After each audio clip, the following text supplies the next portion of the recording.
Do you ever feel drained after visiting someone or having a conversation with someone? And then you wonder, why did I just spend 1 or 2 hours sitting, listening to somebody ranting on or venting about some problems in their life? You just feel drained, you know? And these people, they're not really interested in anything you have to say. They just want you to hear them. And if you manage to get a little word in edgewise, they're just going to listen for a few seconds and then they're going to turn it back to them. Because that's what people seem to do.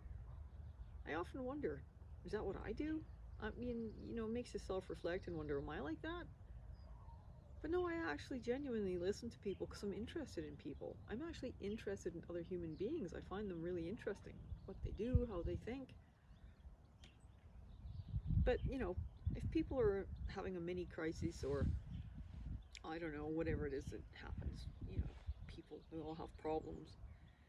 And then they tell you about all their stories and their problems, and then you maybe offer the opinion they don't want to hear, even if they'd maybe asked you for it. You might say something, and then, oh, God, how could you say that? That's not right. And then it could even escalate into an argument. So it's like you're damned if you do and you're damned if you don't. If you don't listen to them, then you're the bad person. And if you listen to them and offer advice or opinion, they don't want to hear it anyway. So you're just wasting your time anyway. That's your valuable time you're wasting and your energy.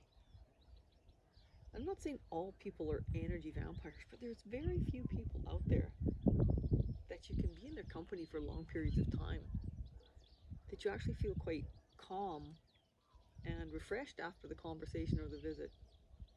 I find family especially triggering, and I'm sure you all know what I mean. And if you have the triggering family thing, yeah, drop a comment and let me know if your family triggers you too. I don't know what it is, even when you get to be an adult over 50. Once you get in the company of your brother, your sister, your mother, the buttons get pushed and you just revert back to childhood stuff. I don't know what it is. Maybe it's just me. Maybe it's other people. Maybe it's everyone. I don't know. I said normal. I'm not sure. But I really am not that interested in visiting my family. And I used to think family was everything. And, I would do anything for them. But as I'm getting older, I realize that no, no, no, no. Few incidences in my family have taught me that my family, in the end, they're only out for themselves. They really don't care about me. Whereas I really actually cared about them. And that's the hard bit. I'm sure you all know what I'm talking about.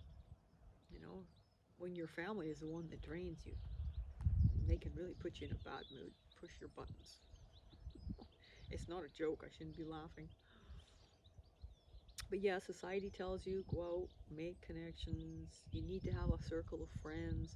Well, keeping a circle of friends is hard work. I mean, it takes maintenance.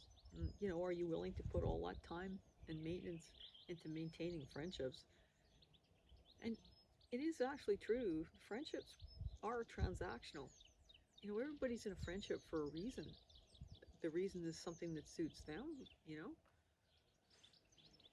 And basically, when you're happy with yourself and your own company and you don't need anyone else for anything, I guess the need for being out socializing and connecting with people really isn't there anymore. I realized that after the lockdowns that I actually really don't need people. And they do nothing but drain me. They don't really add a lot to my life, most people.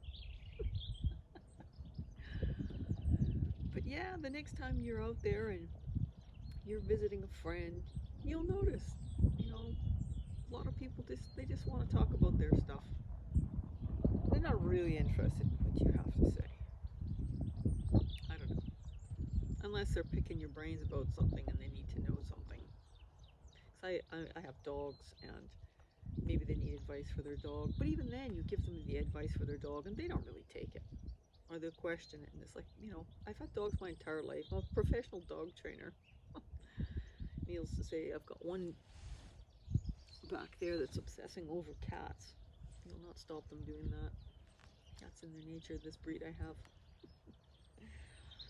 But anyway, folks, if you know what I mean about people draining you, connections, friendships. It's not easy maintaining friendships. And sometimes you have to wonder, you know, is it worth it? I don't answer my phone. If I don't know the number on my mobile, I don't answer it. I don't answer my house phone anymore. And even sometimes the people that phone my mobile, if I do know them, I won't answer it. Because I think, oh, I know what they want.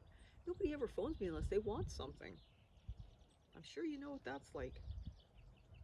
And your phone, you might hear from somebody you haven't heard from them in 8 months, even a year, and then they want something. And I'm always right. They want something. They're phoning because they need something from you. They want something from you. They never ever just phone to say, hey, how are you? How are you doing? No. I figured that one out.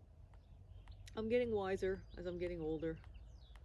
So yeah, being on your own, it's really not that bad. You can get used to loving your own company, and you will get used to the peace and tranquility of just being alone. I'm not saying being alone all the time, but being alone a lot of the time is nice. Don't be fooled. Don't let society tell you you have to have a circle of friends. You have to have people in your life. You don't. If you've got yourself, you're happy with yourself. Really, that's all you need. Because sometimes I find other people are just hell. Oh, that's bad. Anyway, thanks for watching my video and have a nice day.